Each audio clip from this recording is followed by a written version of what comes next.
साथियों नमस्कार। साथियों याद कीजिए कि अभी पिछले 2-3 वीडियोस में हमने जो डिस्कशन किया था उसमें आपसे बार-बार एक बात कह रहे थे कि जो इज़राइल और ईरान के बीच में लड़ाई हो रही है, इसमें अमेरिका ने ईरान को घेरने की व्यवस्था हर तरफ से कर ली है, चाहे वो इराक हो, चाहे वो सीरिया हो, चाहे वो आपका ये कतर हो। यहाँ पर उनका पर्शियन गल्फ में अमेरिका का युद्धपोत आ ही चुका है। उसके अलावा इज़राइल हमला कर ही रहा है। और एक बात हम आपसे बार-बार कह रहे थे कि आप बहुत जल्द देखेंगे कि पाकिस्तान का भी उपयोग किया जाएगा ईरान के खिलाफ। उसी क्रम में हेडलाइंस आ रही हैं कि आज यानी कि 18 तारीख को जो ट्रंप हैं वो पाकिस्तान के आसिम मुनीर से मिलने वाले हैं। एक्चुअल में ये पाकिस्तान का जो आसिम मुनीर है, जो फील्ड मार्शल है, वो लगभग पिछले 5-6 दिन से अमेरिका में है और शायद अमेरिका ने ही उसे बुलवाया है। 5-6 दिन से अमेरिका में पड़ा हुआ है। कहाँ है, कैसे रह रहा है, क्या कर रहा है, कुछ नहीं पता।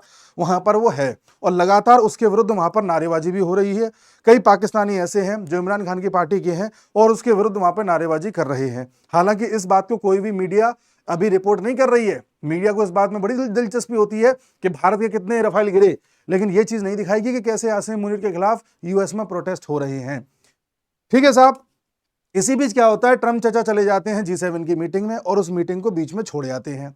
जब वो अमेरिका वापस पहुंच जाते हैं तब ट्रंप चचा मोदी जी से बात करते हैं और मोदी जी से कहते हैं कि आप अभी कनाडा में हैं तो क्यों ना अमेरिका ही आ जाएं, मुलाकात कर लेते हैं।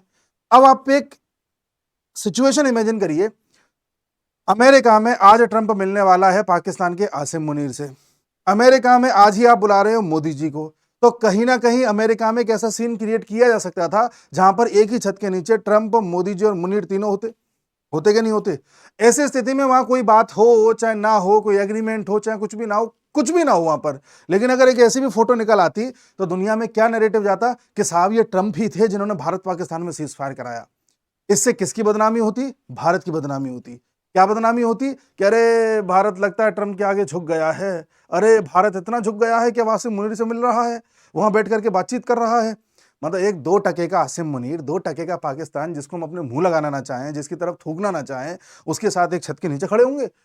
हमारा भी एक स्टैंडर्ड है, एक लेवल है। अब ये तो भिखारी है, पिछले 5 दिन से पड़ा हुआ है यूएसए में कि ट्रंप चचा मिल लो मुझसे, ट्रंप चचा मिल लो मुझसे। अब कुछ लोग ये भी कह रहे हैं कि ट्रंप आसिम मुनीर से मिलने के लिए आए हैं G20 को छोड़ करके, G7 को छोड़ करके। अच्छा, ये कहने वाले कौन है? पाकिस्तानी है। इन पाकिस्तानी मूर्खों से ये पूछो कि अगर ट्रंप चचा G7 छोड़ करके आसिम मुनीर से मिलने आए हैं तो तुम्हारा आसिम मुनीर तो पाकिस्तान में पिछले 5 दिन से पड़ा हुआ है। मिलना होता तब मिल लेते। पहला पॉइंट। दूसरा पॉइंट, अगर मोदी जी से ही ट्रंप को मिलना होता या ट्रंप को मोदी जी से मिलने जैसा इतना ही था तो एक टाइम ऐसा भी था कनाडा में जब ट्रंप भी मौजूद था, मोदी जी भी मौजूद थे और बाकी लीडर्स भी थे। ट्रंप चाहता था थोड़ा समय निकाल के तब मिल लेता। बाकी लीडर से भी तो मिलके आया है कईयों से। ठीक है साहब। और तीसरी बात ये कि साहब ट्रंप ये कह रहा है कि मुझे बहुत जरूरी काम है, मैं बड़ा फैसला लेने वाला हूं और ऐसा है वैसा है।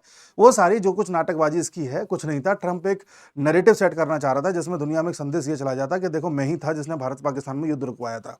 ठीक है साहब। और पाकिस्तान को एक बूस्ट दे देता। पाकिस्तान में जो आंतरिक कलह मच रही है इस वक्त, उस कलह पे एक बहुत बड़ी रेत गिर जाती जिससे वहां के पाकिस्तानियों को भी लगता कि देखा, हमारा फील्ड मार्शल इतनी बड़ी चीज है कि ट्रंप उसके साथ बैठ के डिनर कर रहा है।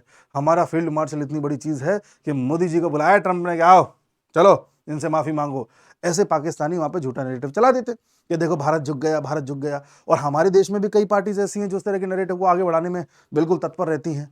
तो भारत ने क्या किया, जैसे मोदी जी पर ट्रंप का फोन आया तो मोदी जी ने साफ साफ 35 मिनट बात हुई ऐसा बताते हैं, उसमें 3-4 बातें साफ साफ कह दी हैं। और इन बातों के बाद ऐसा लग रहा है कि भारत और अमेरिका के रिश्ते अब खराब हो रहे हैं। जी हाँ।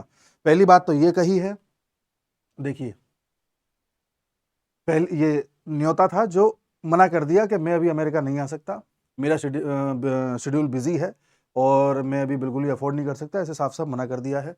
उसके अलावा ये बात कही गई है मोदी जी के द्वारा, भारत के द्वारा, कि ट्रंप चचा, हमने कभी भी कश्मीर के मामले में किसी का मीडिएशन ना स्वीकारा है ना स्वीकारेंगे। ऑपरेशन सिंदूर में भी ना किसी का मीडिएशन स्वीकारा है ना स्वीकारेंगे।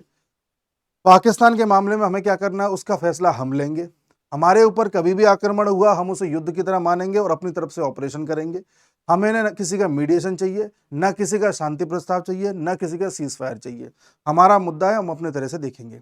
ये बात मोदी जी ने ट्रंप को कन्वे करी अपनी भाषा में, जैसे वो करते हैं। बाद में ये पूरी जो बातचीत है 35 मिनट की, इसके बारे में ब्रीफ किया गया मीडिया को विक्रम मिश्री द्वारा, जो हमारे विदेश मंत्रालय के आपको पता है प्रवक्ता भी हैं। तो उन्होंने सारा कुछ बताया, और जिस लहजे में उन्होंने बताया वो लहजा ये बता रहा है कि भारत और अमेरिका के बीच के जो संबंध है उसमें अभी थोड़ा सा एक गैप आ चुका है।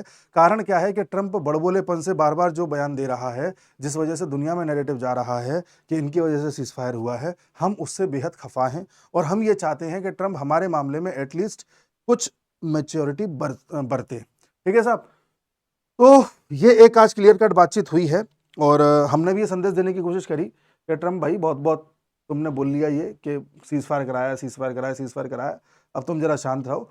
और हमको भी ये पता है कि यासिन मुनीर को बुला रहा है, वहां से मुनीर के साथ डिनर करेगा, बातचीत करेगा। हो सकता है उसके बाद ट्रंप कोई उल्टा सीधा बयान ना दे दे सीज फायर को लेकर के, इसलिए हमने उसे पहले हड़का के रखा है कि भाई देख ऐसा ऐसा ऐसा है। ठीक है साहब।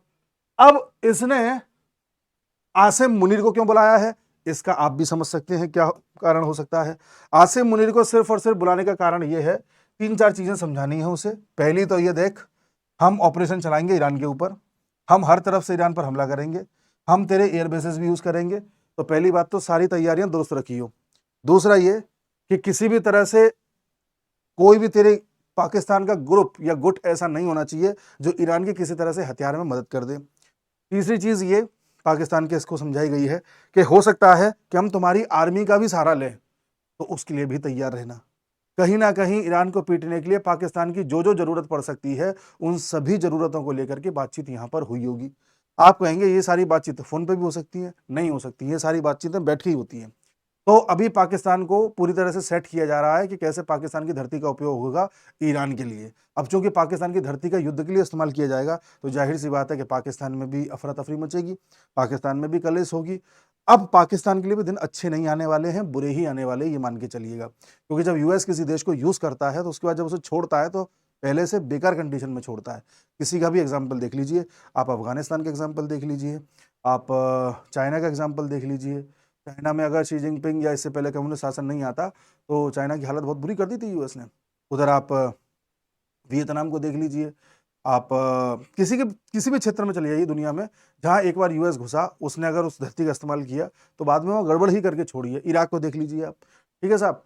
तो इसलिए पाकिस्तान को ये लग रहा हो कि हम जो है अमेरिका के काम आ रहे हैं, तो हम कितनी बड़ी चीज़ें देखा, अमेरिका को आज हमारी ज़रूरत पड़ रही है, तो वो भूल रहा है। अमेरिका को ज़रूरत तुम जैसे कुत्तों की सिर्फ इसलिए पड़ सकती है क्योंकि तुम लोगों को जहाँ 50 का नोट दिखा दो तुम वहीं पे चल देते हो, बस तुम एक टेम्परेरी तौर पर उनके काम आ रहे हो, उससे ज़्यादा काम आ नहीं सकते। तो साहब ये अभी तक भी पूरी कहानी है। ट्रंप जो चाल चल रहे थे, जो एक चित्र पेश करना चाह रहे थे दुनिया के सामने कि देखो भारत और पाकिस्तान और अमेरिका एक छत के नीचे, मैं चौधरी सबका, वो उनके जो मंसूबे थे उन पर पानी फिर चुका है। और एक चीज पर और ध्यान दीजिए, भारत ने ऑपरेशन सिंदूर, कश्मीर पॉलिसी, आतंकवाद को लेकर पॉलिसी पर दोबारा ट्रंप को बोला है कि हमारा ये स्टैंड है। इससे पहले भी भारत बोल रहा है, भारत ऑपरेशन सिंदूर के दौरान भी ब्रीफ किया है, हमने डेलीगेशन भी दुनिया में भेजा है, फिर भी हमने आज ट्रंप को सेम बातें रिपीट करके क्यों बोली? क्योंकि हमको पता है कि ट्रंप इस मुलाकात के बाद, ये जो आसिम मुनीर के साथ होने वाली है, ट्रंप इस मुलाकात के बाद किस तरह से बवाल करता, हमें उसका अंदाजा था। इसलिए हमने उसके कान में पहले ही डाल दिया कि लाला तू कुछ भी बोल लियो, इन मुद्दों पे मत बोलियो क्योंकि ठीक नहीं है। और ट्रंप को ये भी पता, हाँ हमने ये भी बोल दिया कि तुम जो बोलते हो ना कि हमने एक सीज फायर के बदले में उनको एक डील ऑफर करी है, तो ऐसी कोई डील वील ऑफर नहीं करी है। इसके बारे में भी भारत ने बोल दिया कि ना कोई डील है और ना तुम इसका जिक्र करोगे। अब ट्रंप इसके खिलाफ ज्यादा कुछ बोल नहीं सकता भारत के खिलाफ। कारण क्या है कि भारत उसके लिए बहुत बड़ा बाजार है और वो बिजनेस माइंड है। बिजनेस माइंड सिर्फ अपनी जगह अपने लिए अपॉर्चुनिटीज देखता है। तो कहीं ना कहीं उसे भी भारत से भी दबना पड़ेगा। हमें अपनी शक्ति को पहचानना चाहिए। हमारी शक्ति हमारा मार्केट है और बड़े बड़े देश हमसे आज संबंध सुधार रहे हैं, तो नो डाउट हमारी अपनी मॉरल्स हैं इस वजह से भी। उसके अलावा एक बड़ा कारण ये भी है कि हमें बहुत बड़ा मार्केट है, तो कोई भी हमसे बिगाड़ के अपनी मार्केट को खराब करना नहीं चाहता।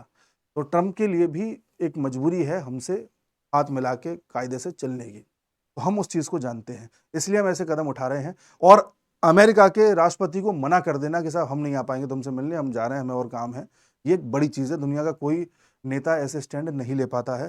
प्रधानमंत्री मोदी ने लिया है, उसके लिए आप ये मान के चलिए कि भारत कितनी मजबूत स्थिति में खड़ा हुआ है कि आज अमेरिका के राष्ट्रपति को मना कर पा रहा है।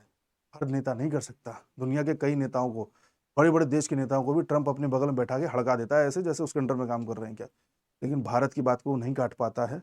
तो ये भारत की एक बड़ी ताकत है और भारत की बड़ी जीत है कई मामलों में। आने वाले समय में देखिएगा, मैं एक वीडियो और अपलोड करूंगा, उसमें बताऊंगा कि कैसे अब ईरान में एक बड़ा तख्तापलट होने जा रहा है, तैयारियां किस तरह से पूरी हो चुकी हैं। आप दूसरे वीडियो का इंतजार करिए। मिलते हैं अगले वीडियो में। नमस्कार।